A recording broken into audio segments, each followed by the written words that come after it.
Hello दोस्तों, तो स्वागत है आपका अपने यूट्यूब चैनल अंकित प्रजापति स्टडी सेंटर में। दोस्तों, आज हम पढ़ने वाले हैं प्रश्नावली 1.1। ठीक है, हम लोगों ने प्रश्नावली जो वास्तविक संख्या है इसकी पूरी थ्योरी के बारे में जान लिया, यानी जितनी उसकी थ्योरी हो सकती है, क्या क्या उसमें हम लोगों को पढ़ना है, सभी के बारे में हम लोगों ने जान लिया। तो आज हम लोग डायरेक्ट सीधे प्रश्नावली पर चलेंगे और सभी प्रश्नावली के क्वेश्चनों को सॉल्व कर लेंगे और आशा करेंगे कि आज कि इस वीडियो में हम सभी प्रश्नावली को समाप्त करें। ठीक है, तो चलिए टाइम को वेस्ट नहीं करेंगे, सीधे ले चलते हैं आपको प्रश्नावली 1.1 की। तो सबसे पहला क्वेश्चन देखेंगे कि क्या है क्वेश्चन। तो चलिए, क्वेश्चन अब आपको स्क्रीन पर दिखेगा। ठीक है, क्वेश्चन स्क्रीन पर दिखेगा। क्वेश्चन कह रहा है कि निम्नलिखित संख्याओं का एचसीएफ ज्ञात कीजिए किसके यूक्लिड विभाजन एल्गोरिथम का प्रयोग करके।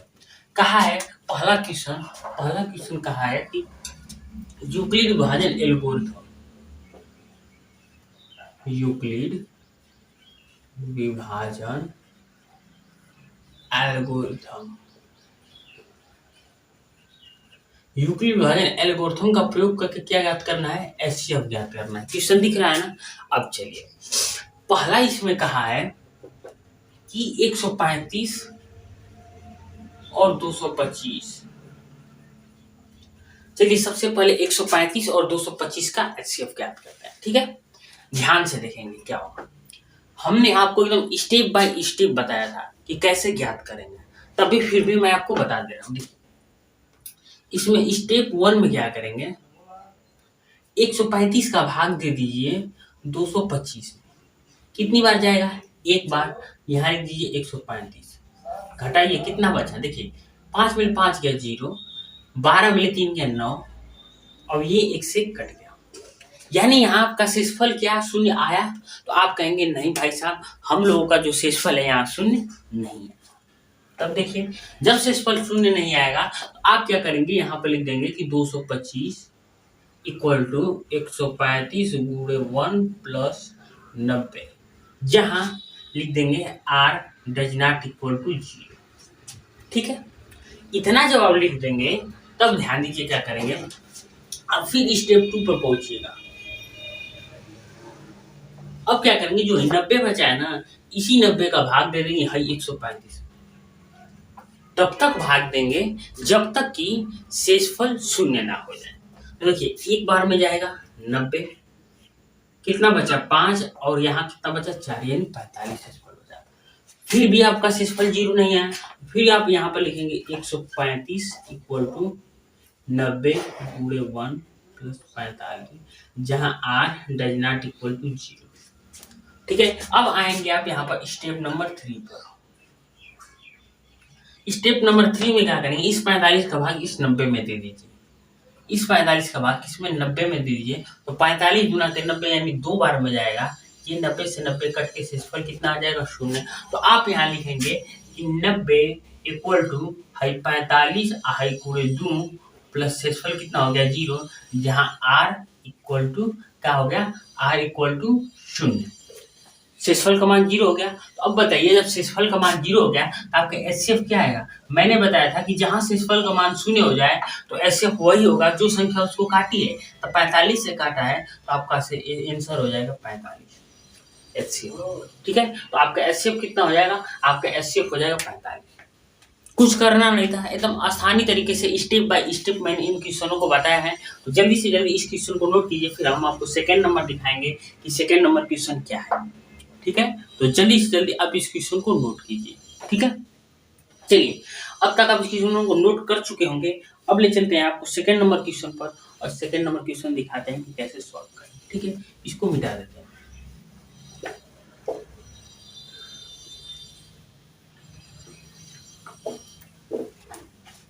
चलिए देखते हैं सेकंड नंबर क्वेश्चन क्या है।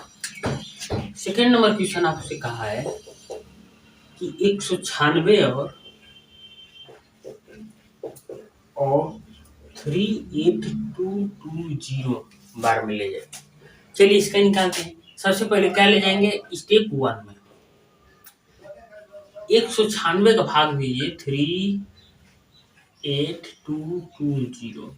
सबसे पहले एक बार में ले जाएंगे, कितना बार 196, 12 मिले 6 गया 6, यहाँ बच गया 7, 17 मिलना हो गया, 17 मिलना हो गया 8, 8 9 17, यहाँ कितना बचा 2, 2 में ले गया 186, एक अंक उतार दीजिए।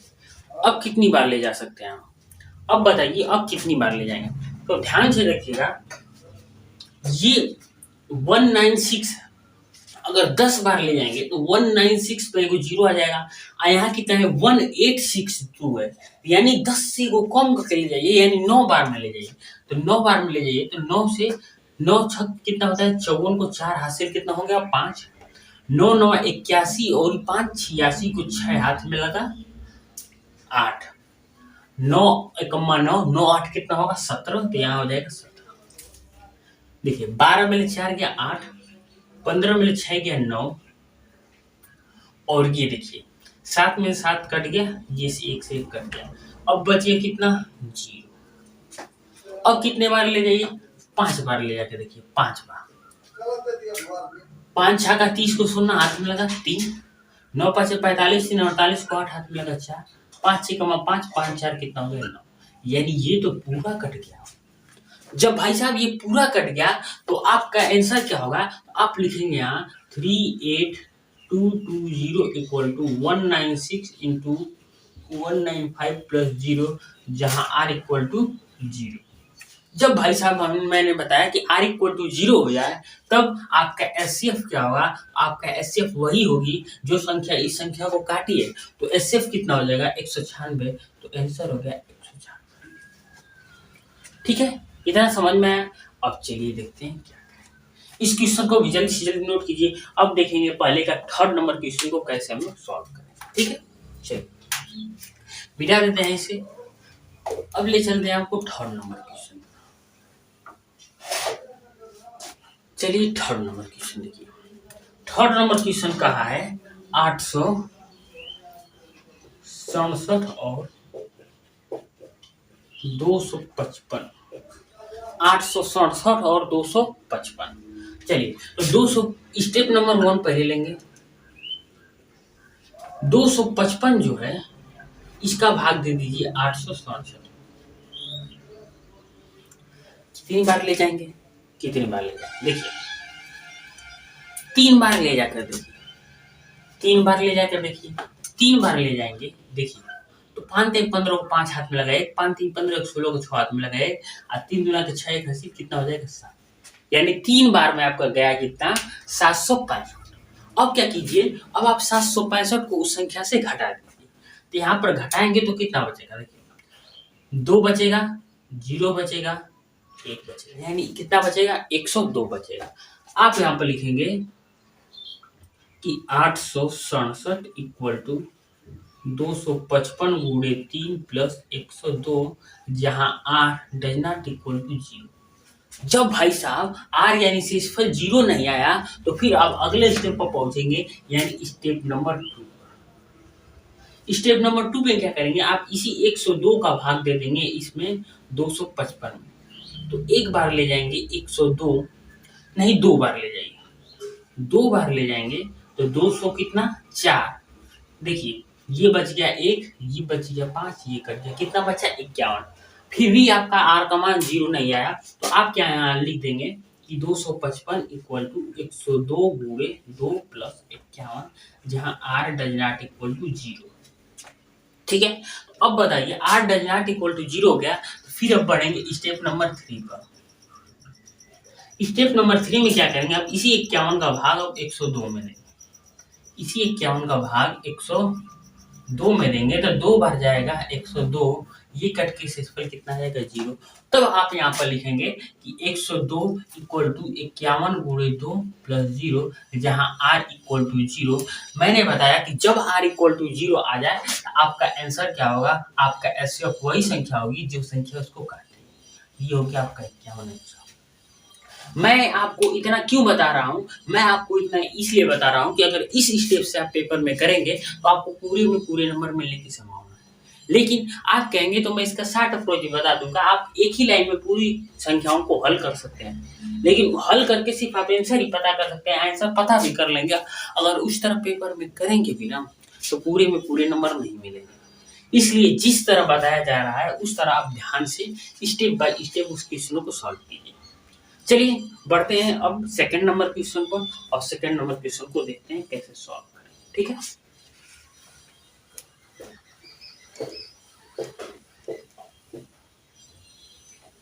पहले का 3 पार्ट दिया था, तीनों पार्ट हो गया।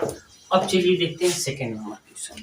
ठीक है, तो सेकंड नंबर क्वेश्चन कह रहा है, आपको स्क्रीन पर अब दिखेगा। ठीक है, कह रहा है कि दर्शाइए कि कोई भी धनात्मक विषम पूर्णांक 6q+1 या 6q+3 या 6q+5 के रूप का होता है।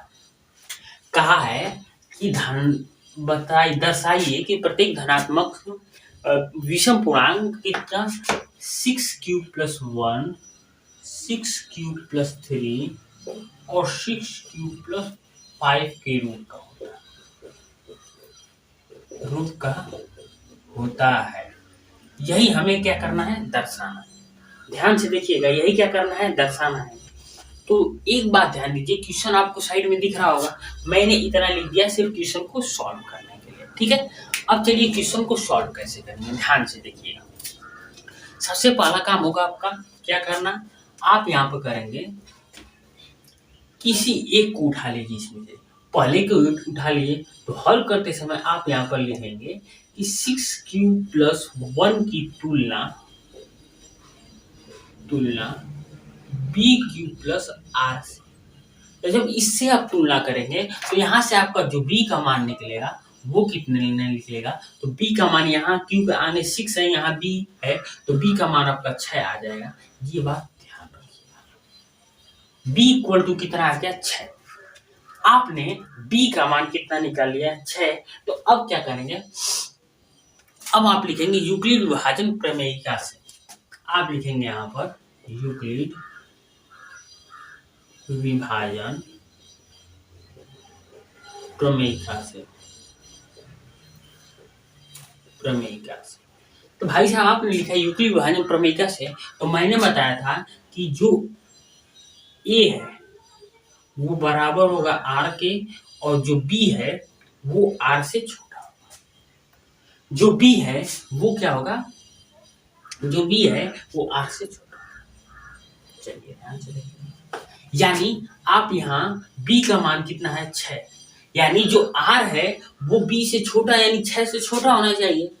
r 6 से छोटा होना चाहिए, तो r का मान कितना हो जाएगा, 6 से छोटा कितनी संख्या है, तो एक 0 हो सकती है, एक हो सकता है, 2 हो सकता है, 3 हो सकता है, 4 हो सकता है, यानी 6 से कम इतनी संख्या है, तो इतनी संख्याएं आपका r का मान हो सकती है। ठीक है, जब इतनी संख्या है भाई साहब आपका r का मान हो सकते हैं, तो अब ज्ञात करेंगे, तब लिखेंगे आप यहाँ पर पूर्णांक a बराबर bq+r। ठीक है, अगर आप यहाँ पर r का मान 0 पर देखें तो यहाँ कितना हो जाएगा, देखिए b का मान कितना है, 6, तो यहाँ हो जाएगा 6q प्लस r का मान कितना है, 0, तो a बराबर यहाँ पर कितना हो जाएगा, 6q। ये हो गया r बराबर 0 पर। अब चेक कीजिए r बराबर 1 पर, तो r बराबर अगर 1 पर चेक करेंगे तो a बराबर देखिए b का मान कितना है, 6, तो आप लिखेंगे 6, ये q प्लस r का मान आपने कितना माना है, 1, तो 6q+1। क्या देखिए 6q+1 हम लोगों को प्रूफ करना था, क्या 6q+1 हम लोगों ने प्रूफ कर दिया, तो ये क्या लिखेंगे आप, एक विषम पूर्णांक। क्या विषम पूर्णांक, एक प्रूफ हो गया, 2 और प्रूफ करना है, एक 6q+3, एक 6q+5। चलिए अब हम लोग पहुंचेंगे r बराबर 2 पर, 0 हो गया, 1 हो गया, अब r बराबर किस पर पहुंचेंगे, 2 पर। तो देखिए फार्मूला क्या था, a बराबर bq+r, तो a बराबर b का मान आपने 6 निकाला है, q प्लस r का मान आपने कितने माना है, 2, तो एक ही r बराबर 2 पर प्रूफ हो गया। अब चलिए r बराबर जब 3 पर देखते हैं, तो a बराबर bq+r, a बराबर b का मान आपने 6 निकाला है, 6q प्लस r का मान आपने कितना लिखा, 3। देखिए क्या सेकेंड वाला प्रूफ हो गया, 6q+3, तो आप भी यहाँ लिख देंगे ये एक विषम पूर्णांक, विषम पूर्णांक। चलिए 2 प्रूफ हो गए। अब देखते हैं तीसरा नंबर, यानी r बराबर अब 4 पर देखिए, तो a बराबर बी क्यूब प्लस आर, तो a बराबर b का मान 6 क्यूब प्लस यहाँ हो गया 4, ये हो गया r बराबर 4 पर। अब r बराबर यहाँ पर 5 पर देखिए, तो a बराबर 6 क्यूब प्लस कितना हो जाएगा 5, आइए हो जाएगा आपका विषम पूर्णांक, यानी 3 विषम पूर्णांक आपको कहा था और आपने 3 विषम पूर्णांक प्रूफ करके दिखा दिया। तो अतः आप यहां पर लिख सकते हैं कि अतः 6 cube plus 1, 6 cube plus 3, 6 cube plus 5 एक विषम पूर्णांक है, विषम पूर्णांक है। समझ में आया? हम लोगों ने इस क्वेश्चन को भी आसानी तरीके से प्रूव कर दिया। चलिए तो जल्दी से जल्दी इस क्वेश्चन को नोट कीजिए, फिर बढ़ेंगे हम अगले क्वेश्चन की तरफ और उसे देखेंगे कैसे हम लोग सॉल्व करें। ठीक है, बस जल्दी से जल्दी नोट कीजिए। तो अब तक आपने नोट कर लिया होगा और अब चलिए क्वेश्चन को मिटा देते हैं और अब हम लोग देखेंगे कितना थर्ड नंबर क्वेश्चन, कि थर्ड नंबर क्वेश्चन को कैसे हम लोग सॉल्व करें। ठीक है, तो चलिए थर्ड नंबर क्वेश्चन को देखते हैं कि थर्ड नंबर क्वेश्चन को कैसे हम लोग सॉल्व करते हैं। थर्ड नंबर क्वेश्चन अब आपको स्क्रीन पर दिख रहा होगा। चलिए, कहा है कि किसी परेड में 6 से 16 सदस्यों वाली एक सेना की एक टुकड़ी को 32 सदस्यों वाली एक आर्मी बैंड के पीछे मार्च करना। कहा है कि दोनों समूहों को समान संख्या वाले स्तंभ में मार्च करना है। उन स्तंभों की अधिकतम संख्या क्या होगी जिसमें वो मार्च कर सकें। तो एक बात ध्यान रखिएगा कि जब भी आपको अगर अधिकतम संख्या कर दे तो आपको क्या निकालना होता है, मौसा निकालना होता है। जब भी आपको अधिकतम संख्या कर दे तो आपको क्या निकालना होता है, मौसा निकालना होता है। तो चलिए क्या करते हैं, इसका मौसा निकालते हैं। कितना आंसर आता है, क्वेश्चन आपको साइड में दिख रहा है। आपको बस संख्या कितना कहा था, संख्या कहा था 616 और 32। इसका हम लोग क्या निकालना है, HCF यानी मौसा। तो मौसा निकालिए, यहाँ देखिए 32 का भाग दे दिए 616 में, एक बार में जाएगा 32। देखिए 11 में ले 2 गया 9, 5 में ले 3 गया 2, अब यहाँ 6 कई बार ले जा सकते हैं, 3 से 3 नंबर 27, 9 बार ले जाइए। अगर 9 बार ले जाते हैं तो 9 दूना 18 को 8 हाथ में लगा 1 और 9 3 27, 1 हासिल 28। कितना बच गया, 16 में ले, देखिए 16 में ले 8 गया 8, ये कट गया ये कट गया। अब इस 8 का भाग इस 32 में दे दीजिए तो 8 चौको कितना होता है 32। तो ये कटकर आपका शेषफल 0 आ गया। तो मैंने बताया था कि जहां शेषफल आपका 0 है तो वहां आपका HCF क्या हो जाएगा 8, यानी 8 पंक्तियों में क्या कराना पड़ेगा, मार्च कराना पड़ेगा, तभी जाके सारे सैनिकों की संख्या समान होगी। ठीक है, कुछ करना नहीं था, एकदम आसान क्वेश्चन था। तो थर्ड नंबर क्वेश्चन को भी हम लोगों ने छुट्टियों में सॉल्व किया। तो जल्दी से जल्दी नोट कीजिए, फिर बढ़ते हैं हम लोग फोर्थ नंबर क्वेश्चन की तरफ और फोर्थ नंबर क्वेश्चन को भी देखेंगे कैसे हम लोग सॉल्व करेंगे। चलिए अब इसे भी हम लोग मिटा देते हैं। ठीक है, उसके बाद देखते हैं कैसे हम लोग क्वेश्चनों को सॉल्व करें। 2 क्वेश्चन बचाए और 2 क्वेश्चन को आज लगभग समाप्त कर देंगे हम लोग। ठीक है, चलिए 4 नंबर क्वेश्चन अब आपको स्क्रीन पर दिख रहा होगा। कहा कि यूक्लिड विभाजन प्रमेयिका का प्रयोग करके दर्शाइए कि, यूक्लिड विभाजन प्रमेयिका का प्रयोग करके दर्शाइए कि किसी धनात्मक पूर्णांक का वर्ग, किसी धनात्मक पूर्णांक का वर्ग किसी यूक्लिड यम के लिए 3m या 3m+1 के रूप का होता है।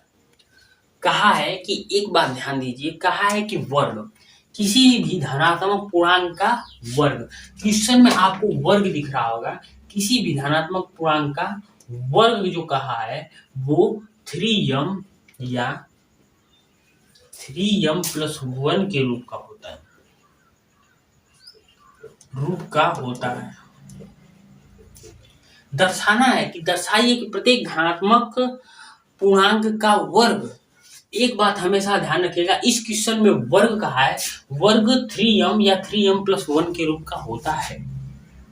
ठीक है, तो एकदम बारीकी तरीके से इस क्वेश्चन को हम लोग सॉल्व करेंगे। ठीक है, नीचे सांकेतिक मात्रा में भी आपको दिया होगा, वो पढ़ लीजिए, उतना थोड़ा मोड़ा उसका काम है। ठीक है, अब चलिए इस क्वेश्चन को सॉल्व करते हैं। क्वेश्चन आपको साइड में दिख ही रहा होगा, चलिए देखते हैं। सबसे पहले आप क्या करेंगे, इसमें बड़े वाले को मान उठा लीजिए। तो आप करेंगे कि 3m+1 की तुलना bq+r से।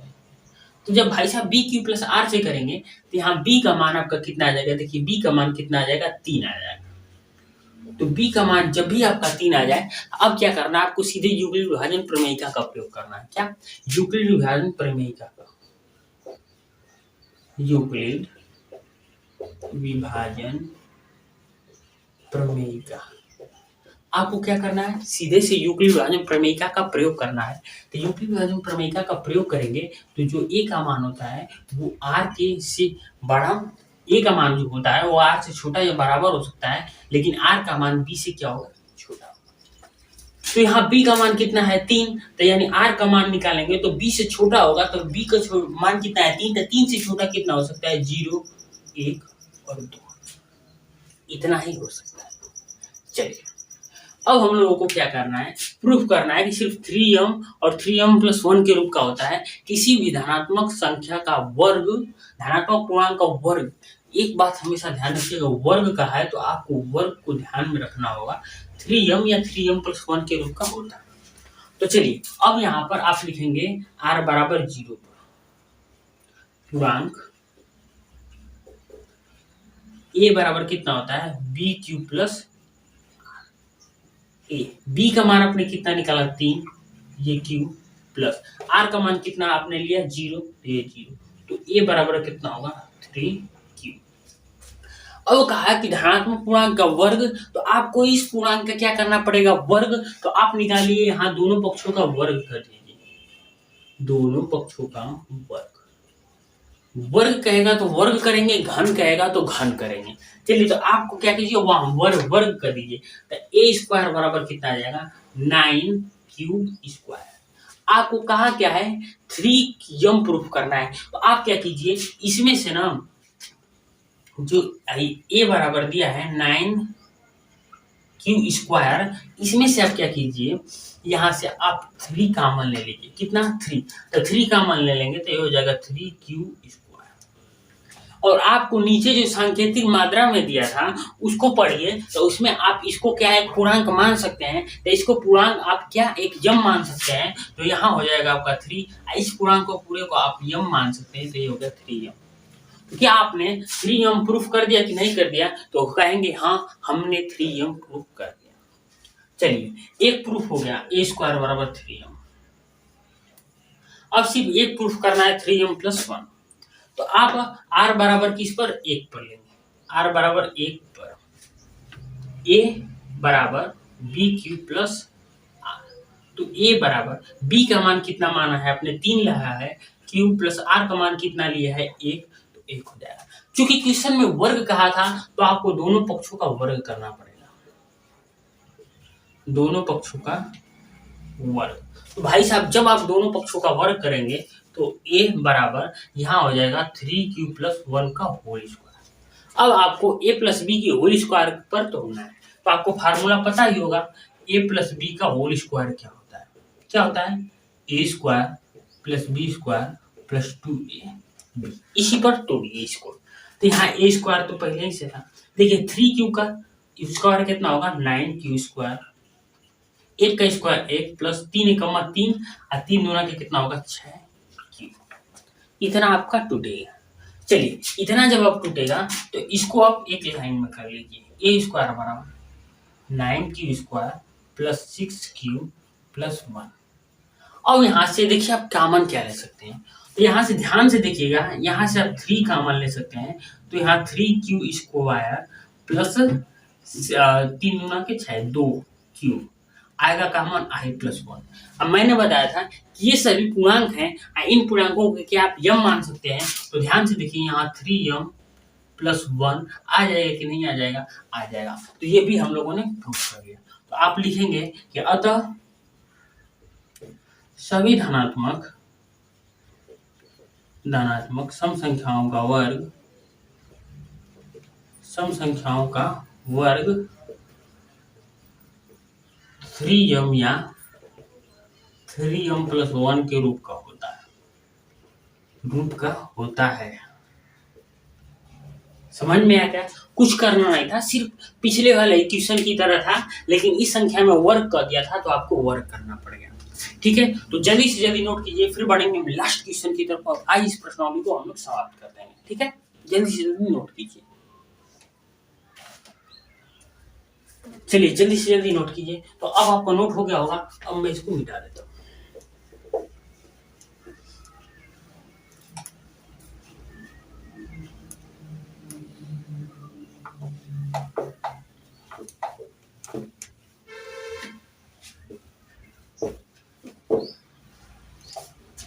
चलिए तो अब बढ़ते हैं हम लोग लास्ट क्वेश्चन की तरफ, और लास्ट क्वेश्चन को देखेंगे कैसे समाप्त करें। तो लास्ट क्वेश्चन पढ़िए, कहा है कि यूक्लिड विभाजन प्रमेयिका का प्रयोग करके दर्शाइए कि किसी धनात्मक पूर्णांक का घन, इसमें क्या कह दिया है 5 नंबर क्वेश्चन में, धनात्मक पूर्णांक का घन 9m+1 और 9m+8 के रूप का होता है। अब चलिए ये हम लोग को प्रूव करना है।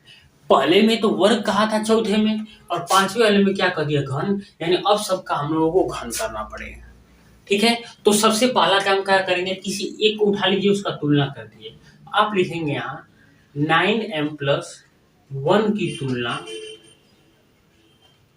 b³ r से करेंगे, तो यहाँ जो b का मान होगा वो कितना आ जाएगा, 9, यानी b का मान आ जाएगा 9।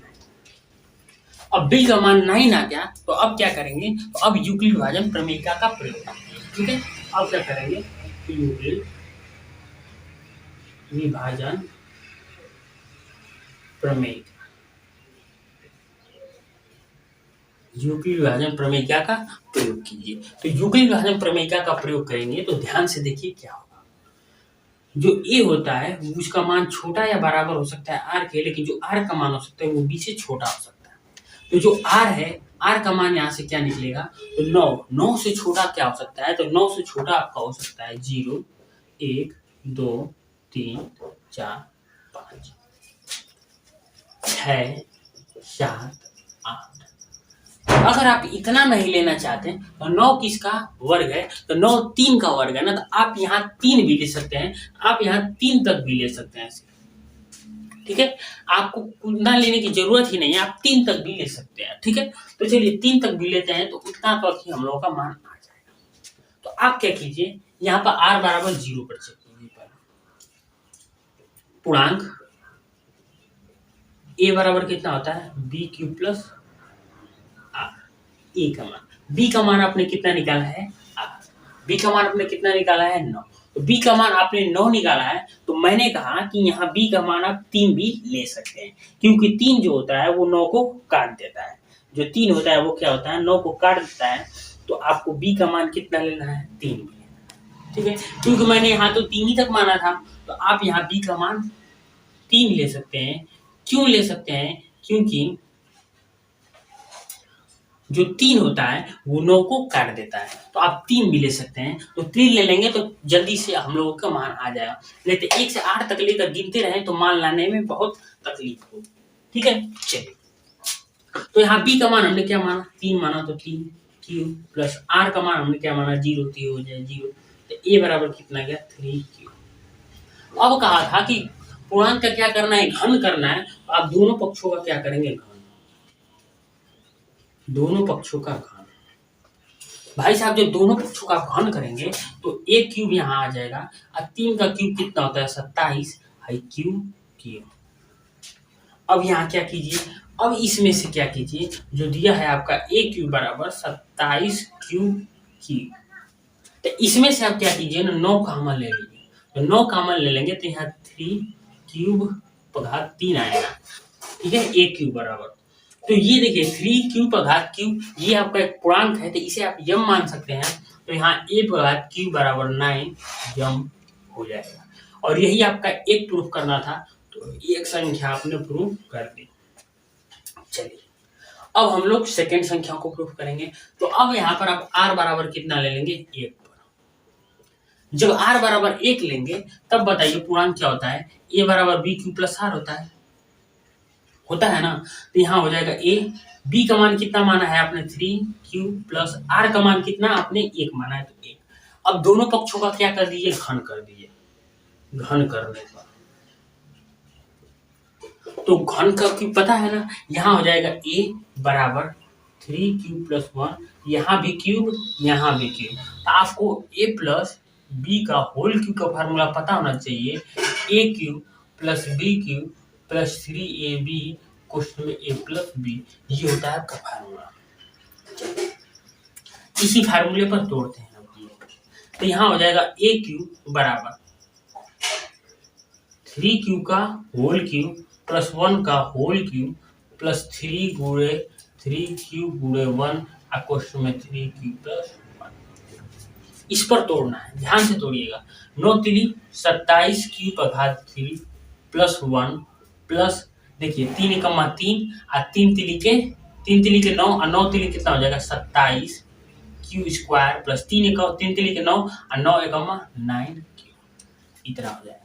अब सभी को एडजस्ट कीजिए। यहाँ हो जाएगा a क्यूब बराबर 27 q पर घात q प्लस 27 q पर घात स्क्वायर प्लस 9 i प्लस 1। इन सभी में से आपको क्या कॉमन दिख रहा है, तो आप कहेंगे कि इन सभी में से हमको 9 कॉमन दिख रहा है। तो a क्यूब बराबर 9 कॉमन ले लीजिए। 9 तिली 27 q पर घात q प्लस 9 तिली 27 q घात स्क्वायर प्लस 9 यानी q बस बच गया प्लस 1। जितने q वाले हैं वो सब क्या है, आपके पूर्णांक है। तो जितने q वाले पूर्णांक है तो उन सबको आप क्या मान सकते हैं, यम मान सकते हैं। a भाग q बराबर कितना हो जाएगा 3m प्लस 1। एक आपका और प्रूफ हो गया सेकेंड नंबर वाला, ठीक है। नहीं ये 9 था ना, तो ये हो गया 9m प्लस 1। अब चलिए एक प्रूफ हो गया, 2 प्रूफ हो गया, अब तीसरा हम लोग प्रूफ करते हैं। तो तीसरा प्रूफ करने के लिए हम लोगों को क्या करना पड़ेगा, r बराबर 2 पर देखेंगे। r बराबर किस पर 2।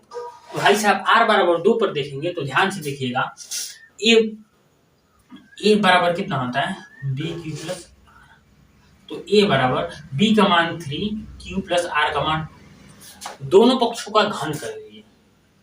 तो घन करेंगे तो a का क्यूब बराबर 3 तिली की कितना होगा 9 तिली 27 q पर घात q प्लस 2 दूना 4 दूना के 8 प्लस, अब ध्यान से देखिए 3 तिली के 9 दूना 18, ठीक। 18 का 18 दूना 36, 18 तिहाई 54, यहाँ हो जाएगा 54 q स्क्वायर, ठीक है। फिर यहाँ पर प्लस 3 तिली के 9 दूना 18 दूना के कितना होगा यहाँ पर 36 q हो जाएगा, ठीक है। मैंने एक ही बार इस फार्मूले पर इसको तोड़ दिया, ठीक है। आप फार्मूले को अलग रख के तोड़ सकते हैं। अब यहाँ से आप कॉमन ले लीजिए। देखिए इसमें से क्या कॉमन दिख रहा है, इन सब में से आप 9 कॉमन लीजिए तो कितना बचेगा 9 तिली 27 q पर घात q, 9 छाक 54 6 q पर घात स्क्वायर, 9 चौको 36 4 q आई प्लस 8 को एक साइड कर दीजिए। हाई पूरा पूर्णांक था तो पूरा पूर्णांक को आप क्या मान सकते हैं, 3m और 8 था तो 8 हो गया। यही आपको प्रूफ करना था तीनों, और यही आपने तीनों प्रूफ कर दिया। तो आप नीचे लिख सकते हैं कि अतः किसी भी धनात्मक पूर्णांक का वर्ग 9m प्लस 1 9m प्लस 8 हो सकता है, ठीक है। तो ये हम लोग आज ने पूरी प्रश्नावली खत्म कर दी। तो मिलते हैं आपसे कल नेक्स्ट वीडियो में अगले टॉपिक को लेकर, तब तक के लिए जय हिंद।